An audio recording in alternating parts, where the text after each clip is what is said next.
"You seem different."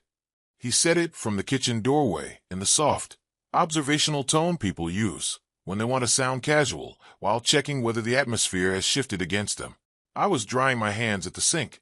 The late light from the backyard came in through the window above the counter, flattening everything into gold and shadow. For a second I just looked at him. He had one hand on the doorframe, loosened tie, sleeves rolled to the forearms, that familiar posture of a man who wanted to appear tired but in control of it. "More observant, maybe," I said. There was a pause then, small enough that another person might have missed it.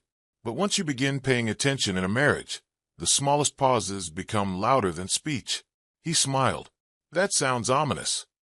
"Only if there's a reason for it to." Then I put the dish towel down and walked past him before he had time to decide whether that exchange had been meaningless or dangerous. It wasn't a confrontation.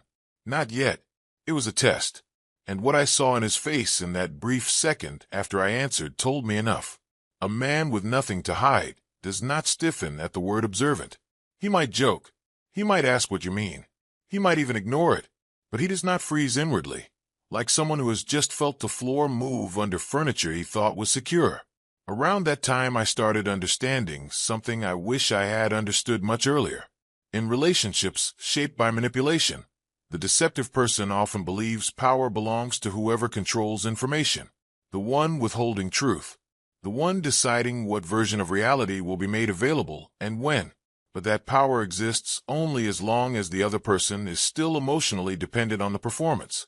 Once you stop needing the liar to interpret reality for you, their advantage begins to thin out. They still have secrets. You have judgment, and judgment, unlike secrecy, doesn't require maintenance. My name is Claire. I'm 42 years old, and until recently, I had been married for 17 years to a man named Evan, who made a very convincing living out of appearing dependable. He worked in commercial development, not construction exactly, though close enough that the distinction mattered mainly to people with business cards. He handled site partnerships, financing relationships, investor dinners, the sort of professional ecosystem where everyone speaks confidently about timelines they do not fully control. He was good at it because he understood what many ambitious men understand early. In professional life, calm is often mistaken for competence, and fluency is often mistaken for character. At home, that same quality had once felt reassuring. When we were younger, I used to admire how little seemed to rattle him. A delayed closing, a financial setback, a relative's drama, a school issue with one of the kids. Evan had a way of remaining composed that made the world around him seem more manageable. He wasn't sentimental. He wasn't especially expressive. But he was steady, or at least he knew how to look steady. In marriage, especially once real adulthood begins with mortgages and obligations and family illness and children who need things at inconvenient times, steadiness can feel a lot like love. That may have been my first serious mistake. Not loving him, mistaking composure for integrity. We lived in a large suburb north of Atlanta, in a 2-story brick house with a narrow front porch, hydrangeas I kept meaning to replace, and a kitchen that had become the emotional center of the family, simply because that is where so much ordinary life takes place. We had 2 children, our older daughter in college, and our younger son finishing high school. On paper, ours was a stable middle-aged life. Busy, respectable, mildly overcommit, exactly like most of the marriages around us. I taught part-time at a private school and did curriculum consulting from home. My work was real enough to matter and flexible enough to be underestimated, which meant I often absorbed more of the invisible structure of family life than anyone fully acknowledged. I handled appointments, calendars, school forms, prescriptions, grocery rhythm, and the mental filing system that keeps a household from dissolving into small failures. Evan handled the larger financial language of our life. Investments, taxes, insurance, home maintenance contracts. We had, in the way many long marriages do, divided reality into territories and called it trust. That arrangement works beautifully right up until one person starts using it as cover. The first signs were not dramatic enough to qualify as warning signs at the time. That is one of the reasons people stay confused for so long. Real betrayal rarely announces itself with villainous clarity. It arrives dressed in plausible inconvenience. Evan started working later more often. Not constantly, just enough to alter the emotional weather of the week. A dinner with investors downtown, a meeting with a development group that ran long, last-minute drinks after a presentation, traffic so bad it was easier to stay and finish email near the office. If you have spent any time around executive or semi-executive professional culture, you know how elastic work can become when someone wants it to function as an all-purpose alibi. He also changed the texture of his presence at home. Not the amount exactly, the quality. His phone became less visible and more important. It was always near him, but rarely in a way that looked openly defensive. That mattered. Amateur dishonesty hides. Experienced dishonesty curates. He didn't snatch his phone when I walked into a room. He simply stopped allowing it to exist casually. No more leaving it on the counter while he showered. No more charging it overnight in the kitchen. No more handing it to me to look at a photo while he stepped away. He normalized privacy the way seasoned manipulators normalize anything that benefits them, gradually, with enough reasonableness attached to it that objecting would make you look juvenile. There were also behavioral details that, taken alone, would have sounded petty. He became slightly more attentive in periods that did not feel earned. He brought home takeout from places I liked after evenings he had been unreachable. He asked more polished questions about my day. He complimented dinners with a brightness that felt almost rehearsed. That's another thing people don't talk about enough. Guilt does not always make a person colder. Sometimes it makes them more efficient, more pleasant, more careful. The marriage begins to feel less intimate and more administered. Then there were the names. At first there was just one Nina. She entered conversation the way certain people do when they are being introduced in advance as harmless. Nina from marketing. Nina from client relations. Nina is disorganized. Nina talks too much. Nina needs better instincts with boundaries. Nina wears heels to site visits like she's attending a cocktail event. He said all this with the controlled irritation men sometimes use when they want to create distance linguistically before anyone asks whether distance exists in reality. She's just one of those people, he said one night while loosening his tie at the kitchen counter. All performance. No discipline. I remember nodding while rinsing lettuce, not because I believed him fully, but because marriage trains you to conserve your suspicion until you have enough to justify spending it. After that, Nina's name began to appear often enough that I stopped hearing it as incidental. That is something liars often misunderstand about repetition. They use it to normalize. But excessive normalization is itself a pattern. If a person is truly insignificant, they do not require so much framing. The more often Evan described Nina as unserious, unimportant, annoying, and professionally irrelevant, the more I began to suspect that her function in our marriage was not descriptive. It was strategic. There were changes in him too subtle to classify and too specific to ignore. He became more protective of his schedule while pretending not to be. He started showering later at night instead of immediately after work. He bought a new cologne and described it as a client gift, though he had never once in 17 years mentioned a client giving him fragrance. He also became slightly too polished on random weekdays, which is an odd thing to notice in your husband, but wives notice. A sharper shirt on an ordinary Thursday. Better shoes for a dinner supposedly casual enough to include just a few investors. A level of grooming that suggested not professional respect, but private anticipation. Still, I did what many women do for longer than they admit. I remained reasonable because I did not want to become ridiculous. There's a social cost to suspicion in marriage, especially for women who are otherwise competent and composed. You do not want to look insecure. You do not want to sound dramatic. You do not want to become the wife who interrogates ordinary changes and turns adult complexity into soap opera. So I kept my dignity. In hindsight, that was also how I kept his lie comfortable. The phone appeared on a Wednesday. That detail matters because Wednesdays are structurally forgettable. Nobody expects their life to shift on a Wednesday afternoon. Catastrophe belongs to storms, funerals, diagnoses, midnight calls. But betrayal more often enters through routine, through closets, through drawers, through devices that weren't supposed to be where you found them. I was looking for a set of extra pillowcases in the guest room closet because our daughter was coming home for the weekend. The closet had become one of those spaces every family develops over time. Part storage, part overflow, part quiet evidence that people with otherwise organized lives still need somewhere to hide Christmas wrapping paper and old extension cords and the bedding you don't use often enough to justify better placement. There was a plastic storage bin on the upper shelf, one we usually used for winter blankets. I pulled it forward, and a rolled sock fell behind it, not onto the floor, just enough for me to see that it had been placed there, not lost. I probably would have ignored it under normal circumstances, but something about the placement was too deliberate, tucked, not dropped, hidden in a location no one ever used casually. So I reached up, pulled the sock free, and felt the shape immediately. A phone. Small, cheap-looking, black case, powered off. I stood on the step stool with that phone in my hand and felt the entire logic of the past year rearrange itself around a single ugly center. The first thing I noticed was not fear or heartbreak. It was insult. Not because I had discovered a secret phone. That part, while terrible, still belonged to the realm of possibility. It was the arrogance of it, the decision to maintain a second channel of life under the roof we shared, in a closet where our children's guests slept when they came home from college. That is one of the things deception reveals very clearly. Once people feel secure enough in your trust, they become sloppy not because they're overwhelmed, but because contempt has lowered the cost of risk. I did not turn it on immediately.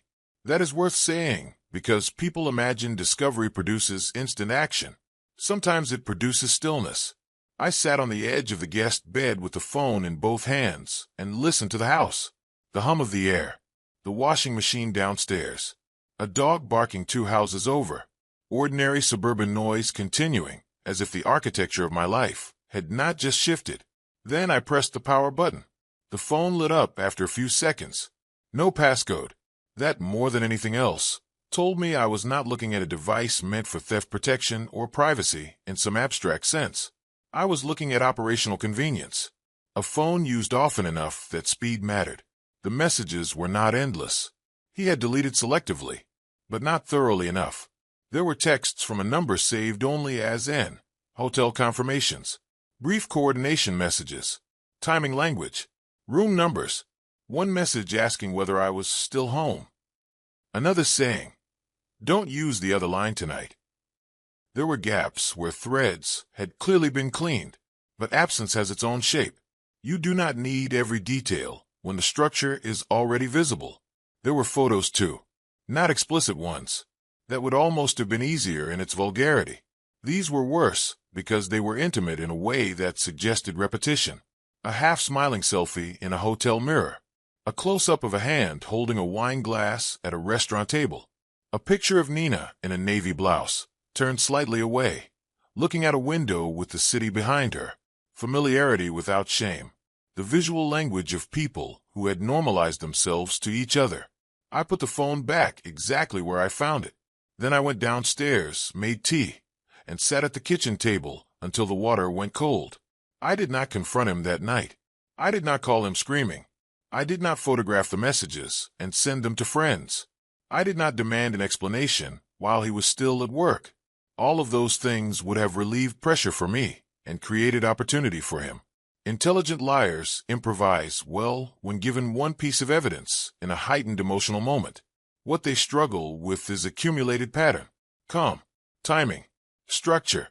So I decided I wanted more than discovery. I wanted clarity. Over the next several weeks, I began paying attention with a level of discipline that surprised even me. I did not become theatrical.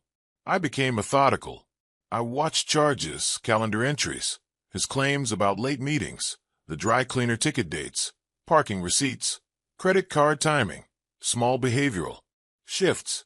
I made notes in a file on my laptop under a boring title no one would open by accident. I also began noticing how much of his marriage performance had always depended on the assumption that I would accept tone as a substitute for truth. The phone remained in the closet for a few days before I moved it. Then I put it back. I never wanted him certain whether the hiding place had been compromised. Uncertainty is useful. It changes people's rhythm. More importantly, I did not want my discovery to become the center of the story too early. Once confronted, deceptive people begin revising evidence with remarkable speed. During that period, I learned something that sounds obvious now and was not obvious then. Betrayal is not only emotional or sexual. It is administrative. It lives inside planning, timetables, charge codes, deleted messages, casual phrasing, tiny verbal habits that turn lies into background noise. A marriage can absorb many forms of pain. What it cannot absorb indefinitely is the sensation that one person has turned ordinary domestic trust into storage space for a private second life. One evening, maybe 2 weeks after finding the phone, Evan told me he had a late dinner with a development group downtown. He said it while buttoning a charcoal shirt in our bedroom, speaking with the easy efficiency of a man reciting a line he expected to pass. I responded exactly as I always had. "Don't wait up," he said. "I won't. Drive safe." I added. He smiled. "Always. Text me if plans change." "I will." What interested me most was how effortlessly the script still functioned for him. He had no visible sense yet that I had stepped outside the role he relied on. The next morning I called in sick and sat in a coffee shop across from the boutique hotel where one of the recurring charges had appeared on our statement. I do not say that with pride.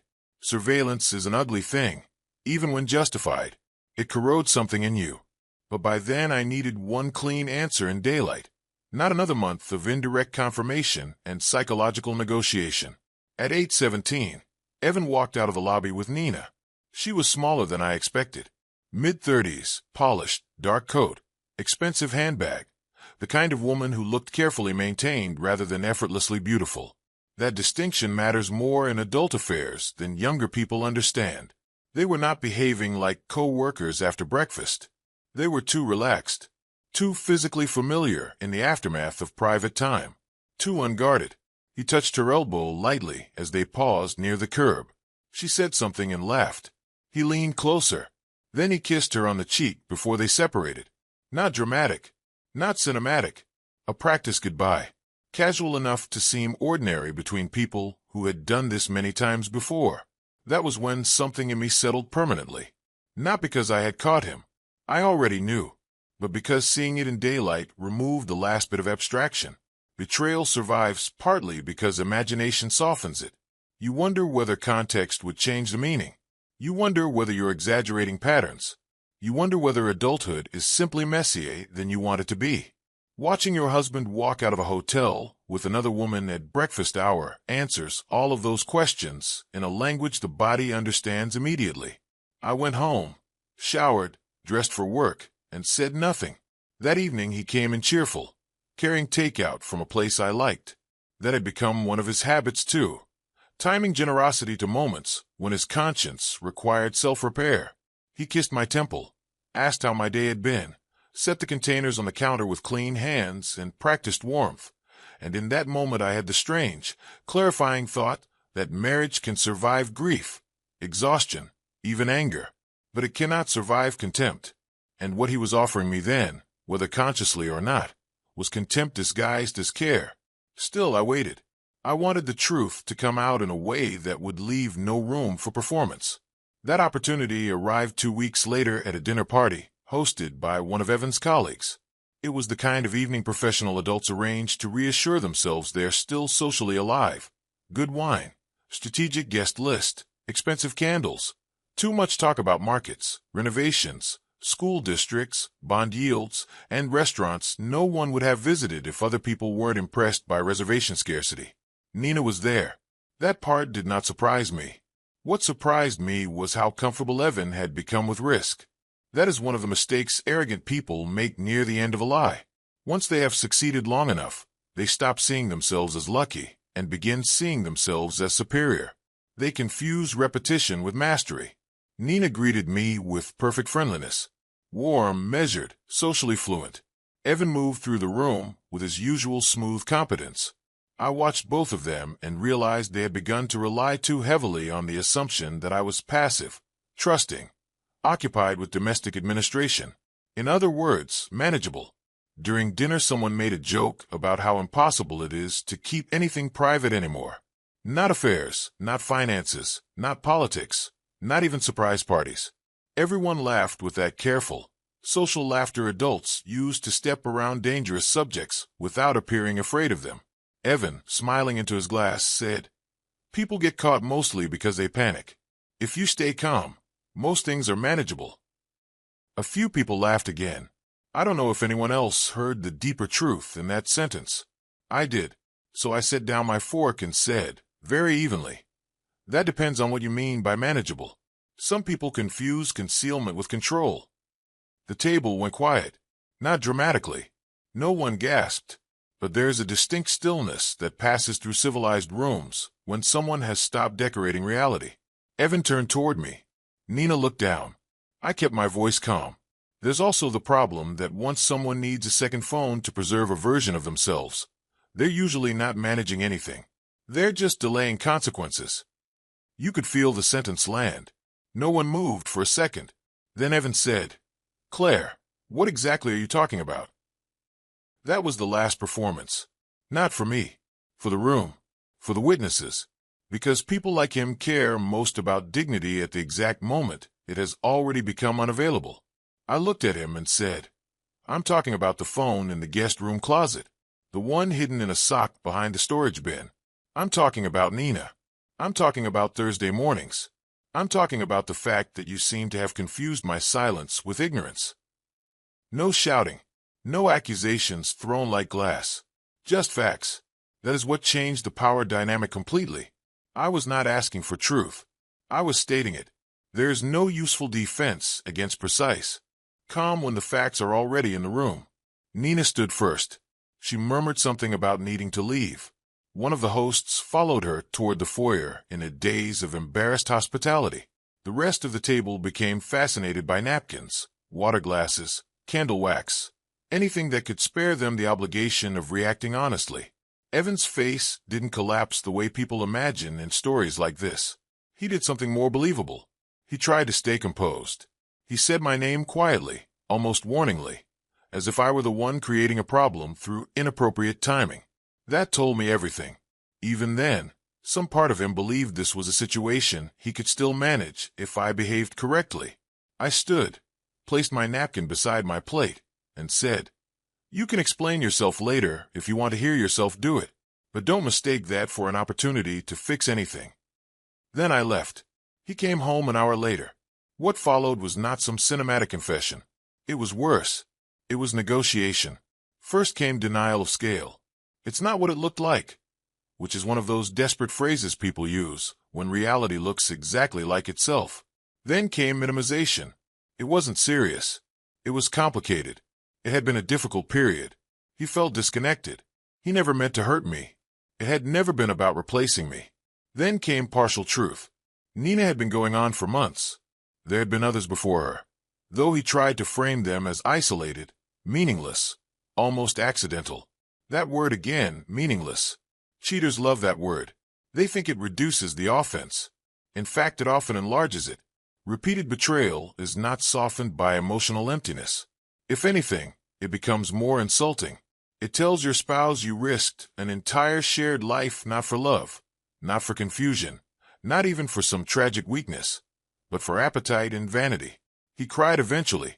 Real tears, I think. I don't deny that he felt pain. But pain is not the same thing as accountability. Many people cry hardest, not when they have done wrong, but when the cost of doing wrong finally becomes undeniable. I listened until I had heard enough to confirm what I already understood. This was not an incident. It was a system. Then I told him I had already spoken to an attorney. That was the moment his composure finally broke. Not because of heartbreak alone, because until then he had still imagined the conversation as a marital crisis. An emotional event survivable with enough remorse, charm, and time. The attorney made it structural, real, measurable, consequential. He stared at me and said, Are you seriously talking about divorce? No, I said. I'm seriously talking about reality. That sounds harsher on paper than it felt in the room. My voice was calm. By then I had no appetite for cruelty. Cruelty is usually just pain looking for a witness. What I felt instead was clarity. There's a point in every broken relationship where emotion burns off and leaves assessment. We had reached it. The legal process that followed was unpleasant, but not dramatic. Like most adult collapses, it happened through paperwork, disclosures, schedules, spreadsheets, and practical decisions made in conference rooms with neutral carpet. He tried for a while to save the marriage. Therapy, long emails, flowers, explanations polished until they resembled self-awareness. But trust, once converted into administrative risk, does not respond especially well to poetry. What mattered most to me was not punishing him. It was refusing to re-enter a system that had required my ignorance to function. That distinction kept me sane. A year later, I can say this without bitterness. Finding the phone did not destroy my marriage. The marriage had already been hollowed out gradually by entitlement, secrecy, and contempt. The phone simply ended my ability to pretend that what I was living inside was still mutual. People ask sometimes whether I wish I had confronted him sooner, searched harder, fought more, yelled louder. I understand the instinct behind those questions, but I think they often misunderstand what strength looks like. Strength is not always loud. It is not always immediate. Sometimes it is the discipline to remain still long enough for the truth to reveal its full structure. Sometimes it is the refusal to waste yourself reacting to every partial disclosure when patience will expose the whole design. I do not tell this story because I enjoy the idea of having been betrayed. I tell it because there is something important in it about power, and specifically about how badly manipulative people misread quiet people. My husband thought secrecy gave him control. What actually gave him confidence was my character. He relied on my decency, my reluctance to accuse, my instinct to preserve peace, my habit of interpreting generously. Many deceptive people do exactly that. They build their lies not on their own intelligence, but on the moral habits of the person they are deceiving. They mistake your restraint for weakness. They mistake your silence for blindness. They mistake your patience for permission. And when the truth finally arrives, they call your clarity cruelty because they can no longer benefit from your dignity without respecting it. I don't hate Evan. That surprises some people. Hate requires more emotional investment than he deserves now. What I feel instead is a kind of sober understanding. He was a man who confused appetite with entitlement and believed fluency could outrun character. For a while it probably felt like power. Most arrogance does, at first. But arrogance always contains a structural flaw. It teaches people to underestimate the person standing closest to them. That was his real mistake. Not that he cheated. That was the behavior. The deeper mistake was believing I needed his version of events in order to know what was true. I didn't. And once I understood that, the entire structure of the marriage changed overnight, just not in the way he expected. So if there is any lesson in this, it is not revenge. It is not even betrayal exactly. It is this. Trust is not proven by how convincingly someone explains themselves. It is proven by whether their private behavior can survive ordinary light. A person who needs shadows, second phones, careful scheduling, and rehearsed language is not living freely. They are living in fragments, and eventually fragments fail. Self-respect, I've learned, is quieter than most people think. It does not always slam doors. Sometimes it just stops cooperating with illusion. Sometimes it gathers facts, protects itself, and lets reality do the speaking. And reality, when given enough room, is more than enough.